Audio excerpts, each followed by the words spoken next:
नमस्कार मेरी तरफ से। मुझे उम्मीद है आप सब स्वस्थ होंगे, सुरक्षित होंगे। सीपीओ 2024 सेंट्रल पुलिस ऑफिसर में जो है एग्जाम जो है वो आपको पता ही होगा 9, 10 और 13 मई को है। अब इसमें लगभग 1 महीना 9-10 दिन के आसपास आपका टाइम बचा हुआ है तैयारी के लिए। तो मैं आपको जबरदस्त स्ट्रेटजी बताऊंगा कि सीपीओ की तैयारी इतने कम समय में कैसे करेंगे आप। क्यों? क्योंकि इस बार ना वैकेंसी बहुत ज्यादा है। बहुत ज्यादा किस महीने में है?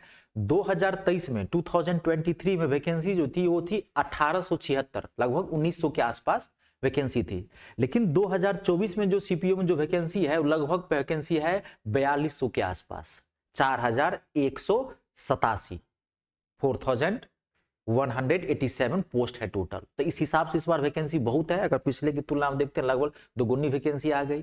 तो मैं आपको एक जबरदस्त स्ट्रेटजी बताता हूं कि 1 मंथ में आप कैसे तैयारी करेंगे, ठीक है।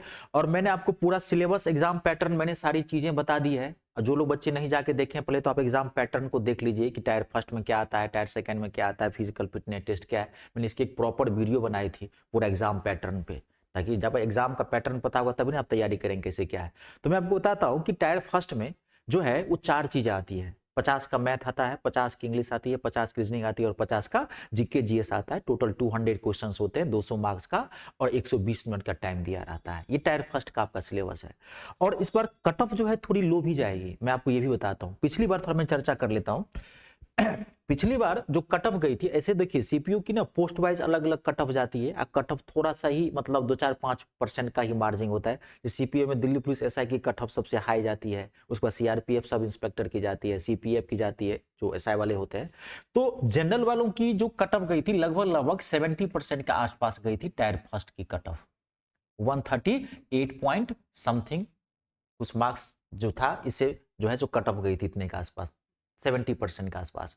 इस बार उम्मीद है, क्योंकि वैकेंसी लगभग 4200 के आसपास है, सीटें ज्यादा है, इस बार उम्मीद है कि जनरल वालों की जो है, हाँ, और जैसे मान लीजिए आप ओबीसी वाले हैं तो 5% से कम कट ऑफ जाती है। अगर एसटी एससी में है तो 10 से 12% जो है सो कट ऑफ कम जाती है इसकी, ठीक है। तो इस बार उम्मीद है 2024 में जनरल वालों की जो है कट ऑफ है लगभग 65% के आसपास ही जाएगी, लगभग, हाँ, 65% के आसपास जाएगी। 120 130 के आसपास इसकी कट ऑफ जाएगी। तो एक मौका है बेहतरीन, अगर आप तैयारी किए हुए हैं बढ़िया से, तो आप इसे 1 महीना में मैं आपको जबरदस्त रणनीति बताता हूं कि कैसे इसको आप हैंडल कर लेंगे, ठीक है। तो अब देखिए, अब चीजें कट ऑफ थोड़ा मैंने बता दिया, थोड़ा एक आपको राहत की सांस मिलेगी, कम है। ऐसे जो टैलेंटेड स्टूडेंट है कट ऑफ पे कोई मायने ही नहीं रखता है। अगर आप टैलेंटेड हैं, पढ़ते हैं, तो कट ऑफ चाहे 70% जाए चाहे 90% जाए, बच्चा तो सिलेक्शन ले ही लेता है। लेकिन फिर भी फायदा थोड़ा बहुत तो, ज्यादा सीटें ज्यादा होती है तो फायदा तो थोड़ा मिलता ही मिलता है बच्चों को, क्योंकि थोड़ी मेरिट लिस्ट डाउन चली जाती है।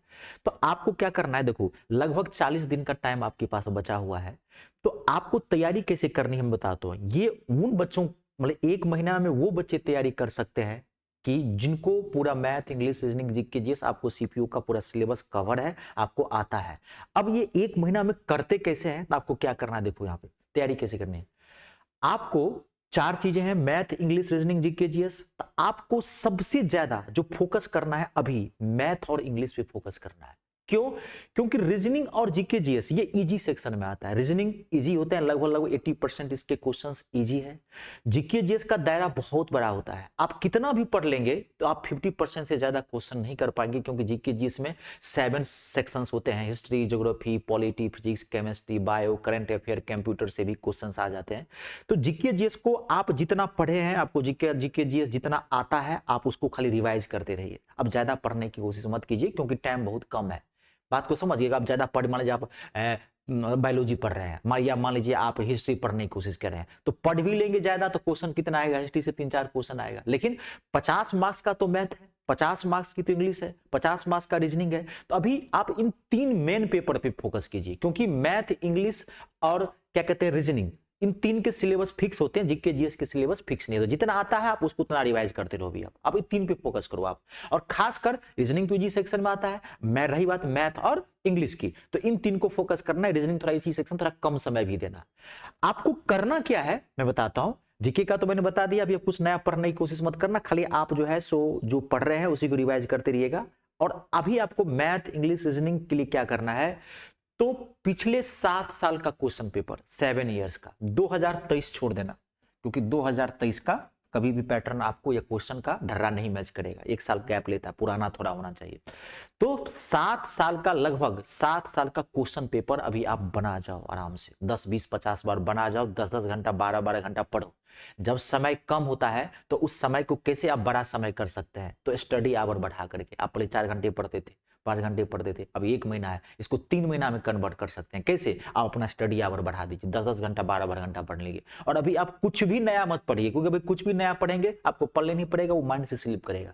जो अब आपको आ रहा है उसी को रिवाइज करना है। पहले तो आता होगा तभी आप इतने कम समय सब चीजें कर पाएंगे। तो आप 7 साल ज्यादा मत जाना, 2015 से 2022 तक का जितना भी मैथ के क्वेश्चंस हैं जो आए हुए हैं एसएससी के प्रीवियस ईयर एग्जाम में, सीपीयू में, ठीक है, इंग्लिश के, रीजनिंग के, ठीक है, जीके जीएस के, थोड़ा उसको भी देख लेना, नया पढ़ने उतनी आप ये पूरा बना जाओ इस 1 महीने के 30 दिन के 40 दिन के भीतर।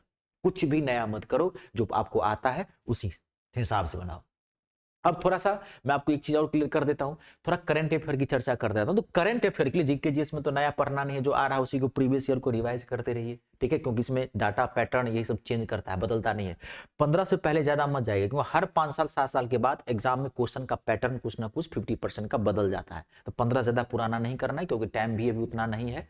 ऐसे तो मान लीजिए 2010 से देखते तो और बेटर होता, तो उतना टाइम तो अब नहीं है। तो 15 से 22 तक का मैथ का, रीजनिंग का, जीके जीएस का जितना भी ये पूरा प्रीवियस ईयर क्वेश्चन पेपर बना जाइए, 2 4 10 20 50 जितने बार टाइम लगता है, 10 10 घंटा 12 12 घंटा पढ़िए मन लगा के भी, ठीक है। एक गोल्डन अपॉर्चुनिटी है, क्योंकि इसमें सीटें ज्यादा है, थोड़ा ज्यादा मेहनत कर दीजिए आप, ठीक है। वोकैबुलरी का, इंग्लिश में ग्रामर, कॉमन एरर सब बनाइए बढ़िया से। इंग्लिश में ग्रामर वाला जो पार्ट है वो तो ठीक से होता है, वोकैबुलरी की तरफ फोकस कर लीजिए। तो नया वोकैबुलरी पढ़िए भी मत अभी, उसी सब को रिवाइज कर दीजिए। मैथ में आप को एलिमेंट्री मैथ पढ़ना है, फोकस करना है, थोड़ा परसेंटेज पे, प्रॉफिट एंड लॉस पे, सिंपल इंटरेस्ट पे, कंपाउंड इंटरेस्ट पे, इस सब पे थोड़ा ज्यादा फोकस कर लीजिए। नंबर सिस्टम से कई क्वेश्चंस आते हैं, तो नंबर सिस्टम से क्वेश्चन थोड़ा ज्यादा पढ़ लीजिए, ठीक है। एडवांस मैथ अगर आता है तो उसको रिवाइज कर लीजिए, ठीक है।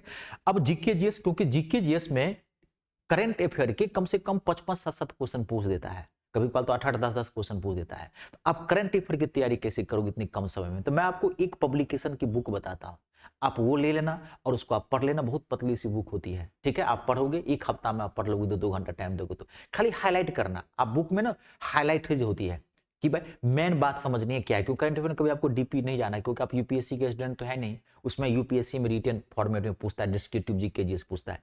आपको मैं बताता हूं, घटना चक्र एक पब्लिकेशन है। आप जाना दुकान पे और बोलना कि मुझे घटना चक्र का करंट अफेयर की बुक चाहिए। करंट अफेयर की कौन सी बुक चाहिए? घटना चक्र की 3 बुक निकलती है, एक मंथली निकलती है, एक ईयरली निकलती है, एक हाफ ईयर निकलती है। तो आप घटना चक्र की, करंट अफेयर की ईयरली वाली बुक ले लेना, पूरे साल भर का, ठीक है, क्योंकि साल भर का करंट अफेयर आता है। या घटना चक्र का अगर देख लेना, आपके ऊपर भी मैं छोड़ता हूं, 2 पब्लिकेशन बताता हूं, बेस्ट है, पूरी ऑथेंटिसिटी है, बेहतरीन आपको देगा साल भर का। या आप प्रतियोगिता दर्पण का ले लेना।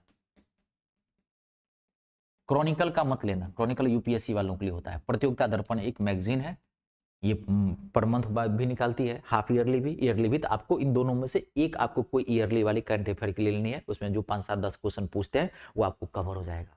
अभी आपको सीपीयू के लिए इससे ज्यादा कुछ नहीं करना है, खाली आप प्रीवियस ईयर पे ज्यादा फोकस, ज्यादा ज्यादा क्वेश्चन बनाने की इसको कोशिश कीजिए। और जो क्वेश्चन में डाउट होता है उसे आप और बनाइए, क्लैरिटी कीजिए, थोड़ा और मेहनत कीजिए। एक ही क्वेश्चन को बार बार बनाइए। एक ही क्वेश्चन को बार बार बनाने से ना माइंड में इमेज बनती है क्वेश्चन की। वहां पे क्वेश्चन मैथ में करता क्या है, पैटर्न चेंज करेगा, डाटा चेंज करेगा, नाम चेंज कर देगा। अभी पूछता है 20% से, कभी पूछेगा 30% से। मैथ न बदला है न बदलेगा, बदलता क्या है, सिर्फ फॉर्मेट, डाटा, नाम।